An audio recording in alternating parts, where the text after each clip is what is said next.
Can you tell us a little bit more about the Strait of Hormuz and when it might be fully operational again? And how do we ensure our objective of denying Iran a nuclear weapon if they continue to align with our adversaries? So I'll take it and chime in, Mr. Chairman, if you'd like it all. I want to emphasize what the chairman said about that. The only thing prohibiting transit in the Straits right now is Iran shooting at shipping. It is open for transit should Iran not do that. Now, there's a reason why we chose, as one of our primary objectives, destroy the Navy. We understood the ability to interdict shipping is something Iran has done for 40 years. It's key terrain. They've used it as leverage. The world is seeing what they'll do to fight back in that context. And so we've heard them talk about taking various measures, and we're planning for all of them. So we have a plan for every option here. We're working with our interagency partners, and that's not a strait we're going to allow to remain contested or with a lack of flow of commercial goods. So we're aware of that. We're laser focused on our military objectives, but also want to make sure our partners across this government understand we're working with you to make sure that energy flows. And that's an important part.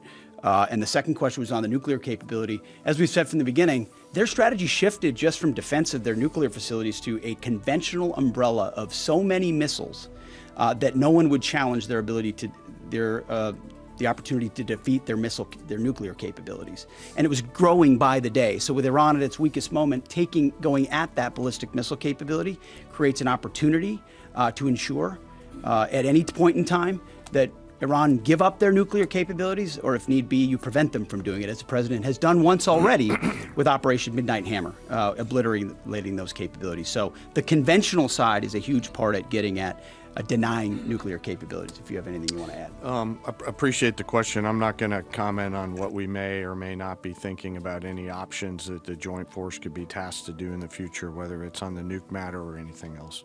Thank you, though. But we have options. The mines that are in the Strait of Hormuz and our ability to, obliterate them? We retain a range of options to solve a whole variety of problems, and that is one set of options that we have, that we hold on to. So, absolutely. Thank you. Thank you, Secretary Hegseth. Mary Margaret with Daily Wire. Thank you both for the update. ABC News has updated its story from yesterday, clarifying that the FBI report on Iran possibly striking California was unverified. I just want to ask you, what impact did that original reporting have on the public, and does Iran even have the ability to conduct such a strike?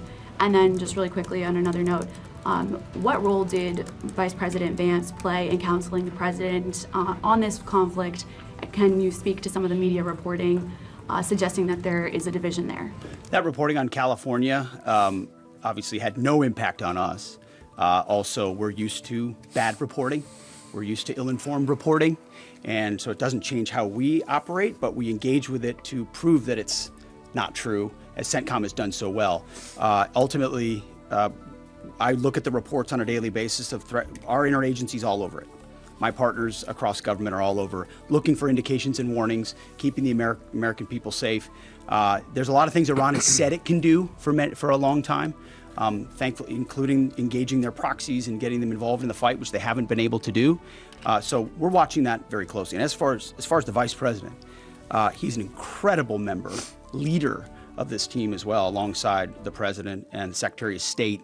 I can't say enough great stuff about this team, how it works together, how it provides options to the president, and the vice president every single day is a key voice in that, an indispensable voice in that, actually. In the middle there, red tie, yes.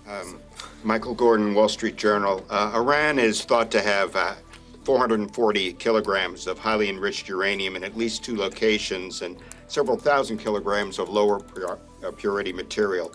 Can you conclude this mission successfully without physically taking control of that material, or are you counting on diplomatic negotiations to provide some measure of control leading to its removal? You've mentioned missiles, you've mentioned drones, military industry. You haven't stipulated that taking care of that material is a mission priority. We've said from the beginning, deny Iran nuclear weapons as a core mission. We retain options across the spectrum to ensure that they never do. And President Trump has said that. And that's why this mission actually couldn't have been possible without Midnight Hammer. without what those B-2s did going across and obliterating those facilities, that set the condition for the opportunity to do what we're doing now. So the president's kept his eye focused on nuclear capabilities.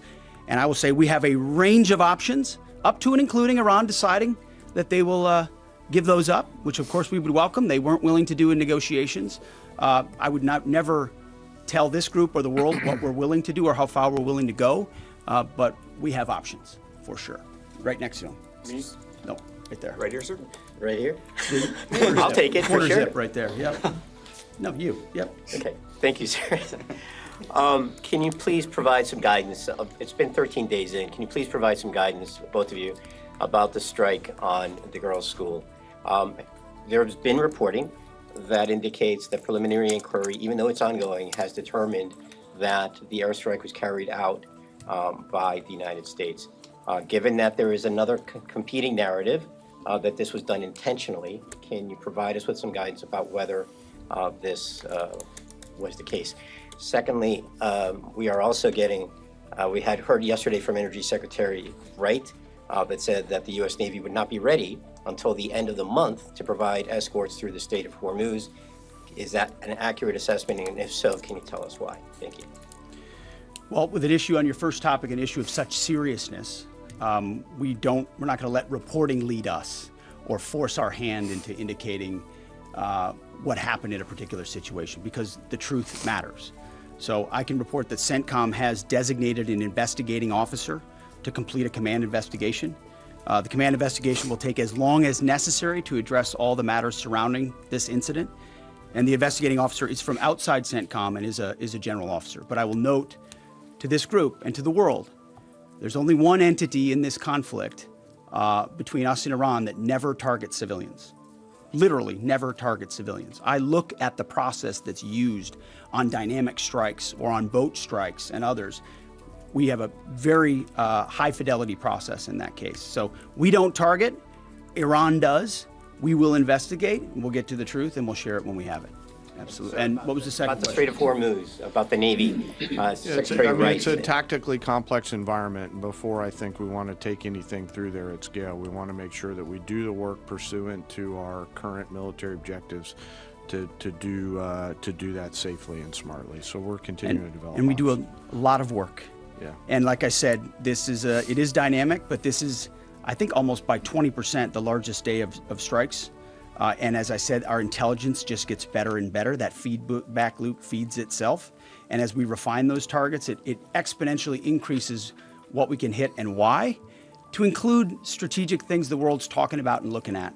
And it's our job to have a plan for it, which we do, to address it, and ensure that the president has options. We've done that from the beginning in this department. He'll have options on that topic as well.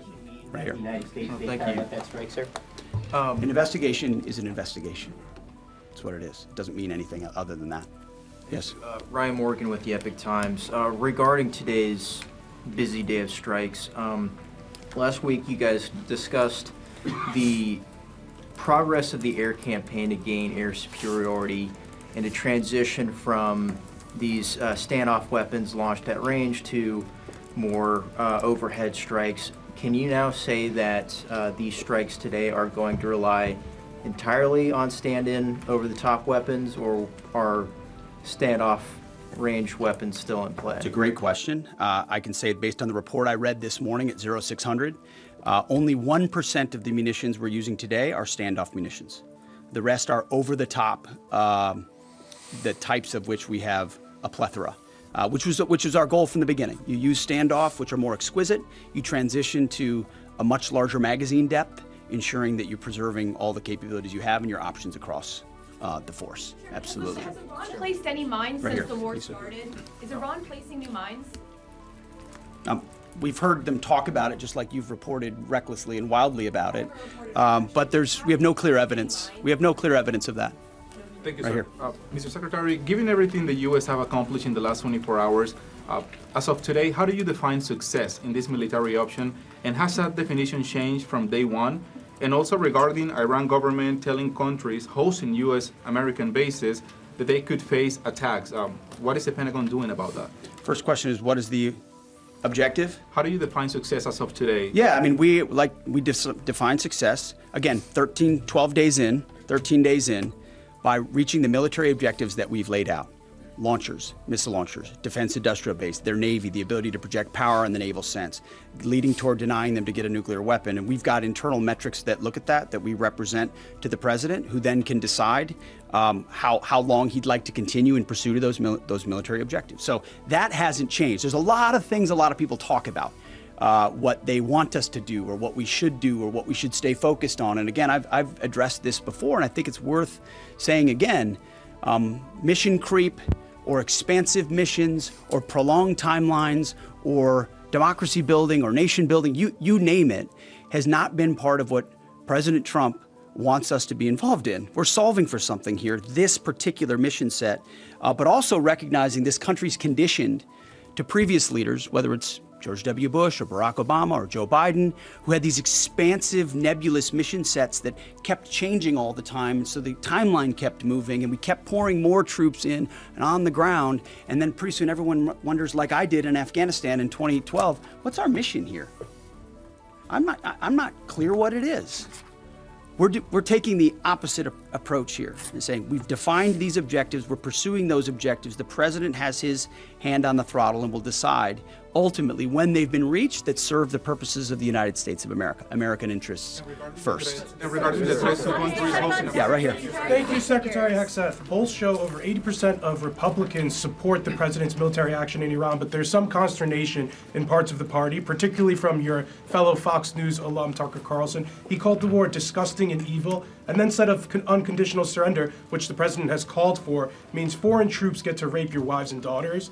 Have you heard these comments, and what's your reaction to them? We're busy executing on behalf of great patriotic Americans with a clear mission that's 47 years overdue, and we're going to execute on that regardless of what people say about it.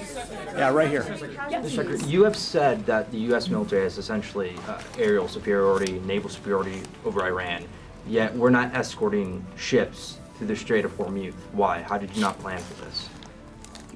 We planned for it. We recognize it. Because ultimately we want to do it sequentially in a way that makes the most sense for what we want to achieve and ensure that we're sending the right signals to the world when we do so. So when Chris Wright speaks or we speak, it's based on a full assessment of what we're up against, what we want to say to the world, how that we want them to see and understand the conflict. It's like this whole idea of the war widening. That's what the press wants to make it look like it's widening and chaos is ensuing. No, we're actually closing in on grabbing hold of and controlling what objectives we want to achieve and how we want to achieve them. It's called shaping operations and setting the conditions. But when you shape the environment, you don't always tell. I mean, foolish political leaders and foolish military leaders of the past will hang an exact deadline on it. Or here's exactly when we'll do what we're going to do, or here's how long it's going to take us. And then if you meet that, maybe you meet it, but if you don't, you fail, and if you're far beyond, we know exactly what we're shaping and why. We're sending those signals working across the interagency. The Strait of Hormuz is something we've paid attention to from the beginning. And the American people can rest assured we will ensure that our interests are advanced, no doubt. Yeah, right there, green jacket. Mike Bress with the Washington Examiner. How many American casualties have there been, and where were the American service members when they were injured?